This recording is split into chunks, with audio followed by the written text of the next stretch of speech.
নতুন বছরের শুরু থেকেই কিন্তু উদ্বেগ বাড়াচ্ছে নিপা ভাইরাস। মারণ এই ভাইরাস আক্রান্ত দুজন নার্সের একজন কোমা থেকে বেরিয়ে এলো। তরুণী নার্সের অবস্থা কিন্তু সংকটজনক। কোমায় থাকলেও যন্ত্রণাদায়ক উদ্দীপনায় সাড়া দিচ্ছেন, এমনই খবর হাসপাতাল সূত্রে। চোখ খোলার চেষ্টাও করছেন ওই তরুণী। আর এই পরিস্থিতিতে নিপা ভাইরাস সংক্রমণ নিয়ে এবার নির্দেশিকা প্রকাশ করলো রাজ্য স্বাস্থ্য দপ্তর। দুই নার্স তারা আক্রান্ত হয়েছিলেন, বারাসাতে এই মুহূর্তে চিকিৎসাধীন। একজন নার্স কোমা থেকে বেরিয়ে এসেছেন, কিন্তু তরুণী নার্স তার অবস্থা কিন্তু এখনো সংকটজনক বলে জানাচ্ছেন চিকিৎসকরা। তবে হাসপাতাল সূত্রে খবর, ধীরে ধীরে চোখ খোলার চেষ্টা করছেন তরুণী।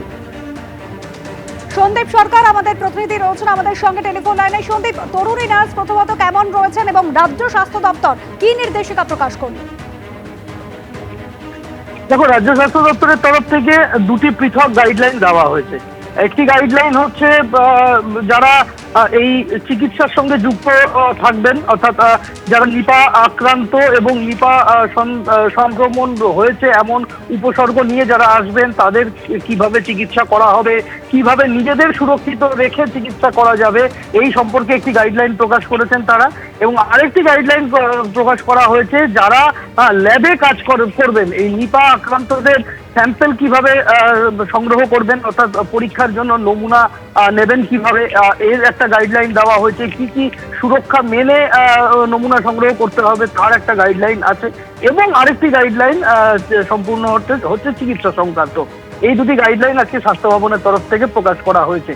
আর যে দুজন চিকিৎসাধীন রয়েছেন বারাসাতের নারায়ণা হাসপাতালের দুই নার্স, তার মধ্যে একজন ভেন্টিলেশন সাপোর্ট সিস্টেম তার এই মুহূর্তে লাগছে না, ভেন্টিলেশন সাপোর্ট সিস্টেম তার খোলা হয়েছে।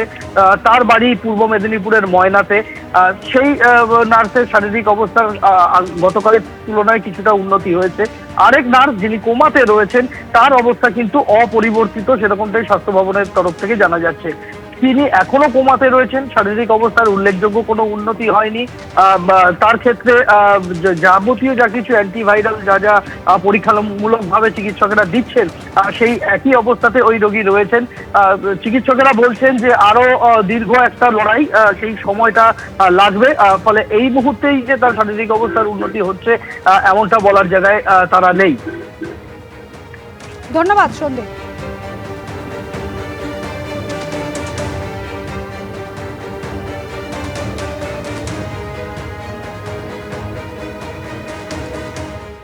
এবিপি আনন্দ এগিয়ে থাকে, এগিয়ে রাখে।